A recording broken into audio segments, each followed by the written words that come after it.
Et nous voulons aujourd'hui continuer dans la ligne des enseignements que nous recevons depuis un temps. Et le dimanche passé, son serviteur est venu nous enseigner sur l'importance du faire de l'Esprit de Dieu le premier focus pour manifester l'amour large. Et le titre de ce matin, c'est le Saint-Esprit, le secret numéro 1 pour une vie transformée. Dès que nous avons reçu Jésus-Christ comme Seigneur et Sauveur, nous sommes devenus une nouvelle créature. Les choses anciennes sont passées, voici toutes choses sont devenues nouvelles. Mais malgré cela, il arrive qu'on aimerait bien ne plus manifester la haine. On aimerait bien ne plus manifester le manque de pardon. On aimerait bien manifester la douceur. Parce que nous sommes nouvelles créatures. Et la Bible dit dans 1 Jean 3,9 que quiconque est né de Dieu ne pêche plus. C'est-à-dire, il ne pratique plus le péché. Et nous avons compris par la bouche de son serviteur qu'il y a 3 étapes importantes pour arriver à vivre cette nouvelle vie. Dans le livre d'Éphésiens chapitre 4, nous avons compris qu'il nous faut d'abord, premièrement, il nous faut être instruit. Il nous faut être enseigné. Deuxièmement, il faut que nous nous dépouillions du vieil homme. Et troisièmement, c'est de revêtir l'homme nouveau, créé selon Dieu. Nous avons compris que tu ne peux pas te dépouiller de ces anciennes choses. Tu ne peux pas vivre une nouvelle vie sans que tu ne sois conscient de tes identités en Christ. Fait que la perception que tu as de toi-même détermine la façon dont tu vas vivre. C'est ce que tu penses de toi qui va influencer ce que tu fais. La façon dont tu te vois, c'est le fondement, nous l'avons compris. Et le diable utilise donc une ruse. Et à travers les pensées, les forteresses, il vient imprimer en toi une pensée que Dieu, à travers la parole, n'a pas dit de toi. Il vient te faire croire le contraire. Alors il te faut résister, mais résister avec la vérité. Et alors, pourquoi beaucoup, bien qu'ils aient la connaissance de leurs identités en Christ, n'arrivent pas pleinement à être conscient de cette identité et marcher dans la liberté des enfants de Dieu? Nous avons compris que c'est parce que beaucoup n'ont pas fait du Saint-Esprit leur priorité numéro 1. L'apôtre nous a enseigné, et j'ai une phrase qu'il a dite et je vais la répéter telle qu'elle. Il dit parfois ça n'avance pas. Pourquoi? Il dit parce que tu n'as pas laissé le Saint-Esprit télécharger en toi le bon logiciel, c'est-à-dire la vérité. Donc il faut faire de lui la priorité. La Bible dit chercher premièrement le royaume des cieux et sa justice. Pourquoi on doit le chercher prioritairement lui? Parce que premièrement c'est lui qui répand l'amour dans notre cœur. Romains chapitre 5 verset 5 nous le dit. Or l'espérance ne trompe point, parce que l'amour de Dieu est répandu dans nos cœurs par le Saint-Esprit qui nous a été donné. Je dois le chercher en premier parce qu'il est la source de cet amour et celui qui peut continuer à répandre l'amour dans mon cœur.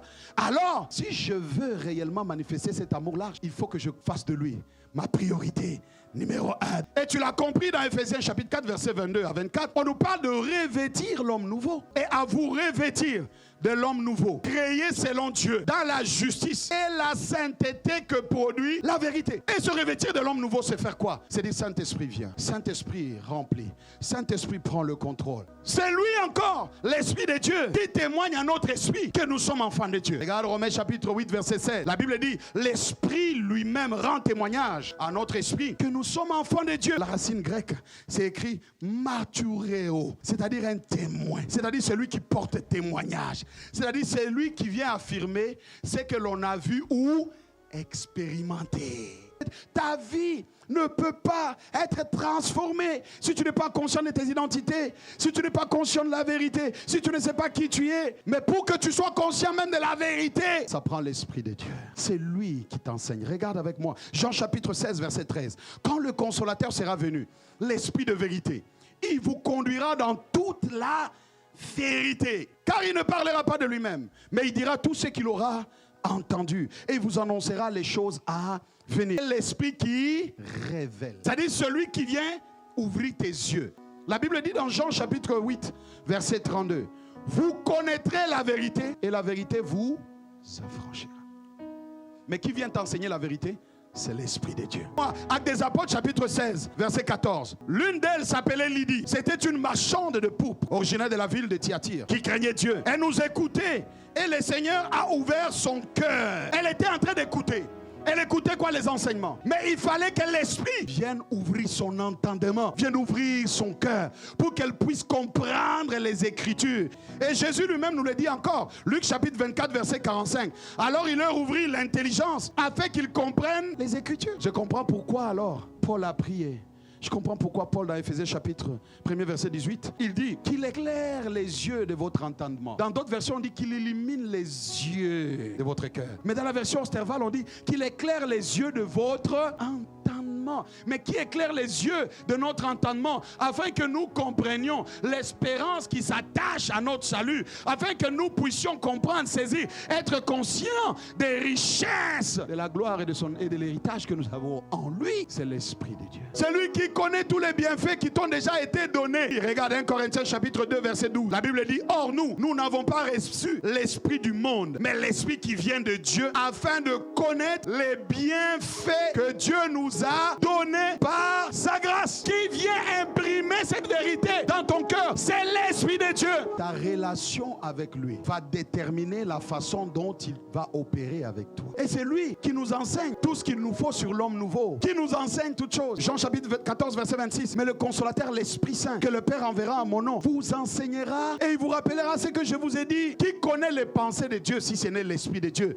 Nous dit l'apôtre Paul dans Corinthiens. C'est lui qui connaît les pensées de Dieu pour toi. C'est lui qui sait ce que Dieu pense de toi, la façon dont Dieu te voit. C'est lui qui le sait, c'est l'Esprit. Alors comment tu peux y arriver à développer? L'une des premières choses que tu dois faire, c'est d'abord développer la soif. Une soif continue de lui. Jean chapitre 7, verset 37. La Bible dit les derniers jours, le grand jour de la fête, Jésus s'est tenant debout. Qu'est-ce qu'il a dit? Si quelqu'un a soif, qu'il vienne à moi et qu'il boive. L'une des premières choses à développer, c'est la soif. Quelle soif? La soif continue de lui. Et la soif continue de lui va t'amener à être attiré par lui. Parce que la soif opère comme un aimant. La soif attire l'esprit. Le Seigneur me faisait comprendre que ton niveau de soif va déterminer le niveau même de la connaissance de la vérité que tu as. L'Esprit de Dieu n'a pas de limite. Tout dépendra du contenant que tu apportes. Ton niveau de soif va déterminer aussi le niveau de la révélation que tu auras de lui. Allons-y avec moi.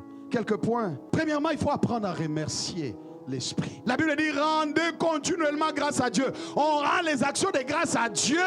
On remercie l'Esprit et cela te permet de garder ton cœur et de développer de plus en plus ta relation, ta communion avec lui. D'une façon pratique, chaque jour apprends à dire merci Saint-Esprit. Deuxième chose, tu dois développer la communication avec lui. Tu dois lui poser des questions, mais en même temps, tu dois t'attendre à ce qu'il te réponde. Parce que la parole dit, Psaume 32 verset 8, il dit, je t'instruirai, je te montrerai la voie que tu dois suivre. C'est-à-dire que si tu te trompes de voie, lui il te ramène sur la voie. Et si tu n'es pas sur la bonne voie, il te met sur la bonne voie. Et si tu ne connais pas la voie, il te montre la voie. Mais tu dois aussi apprendre à persévérer dans les enseignements des apôtres. Pourquoi? Parce que l'enseignement que tu reçois amène une transformation. La Bible dit, vous êtes heureux, vous qui entendez ces choses, pourvu que vous les pratiquiez. Mais il faut d'abord les entendre. D'où l'importance pour toi de te baigner dans les enseignements de la maison. Actes des Apôtres chapitre 2 verset 42, la Bible dit, il persévérait dans les enseignements des apôtres.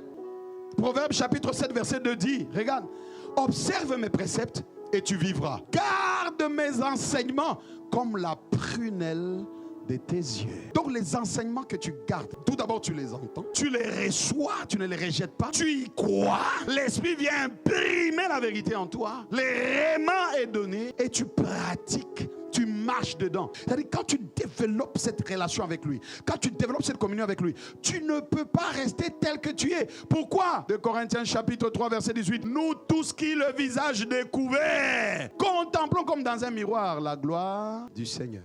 Nous sommes transformés en la même image comme par l'Esprit. On veut manifester l'amour large. C'est l'Esprit de Dieu sur qui on doit nous focaliser. On veut changer. On doit le désirer.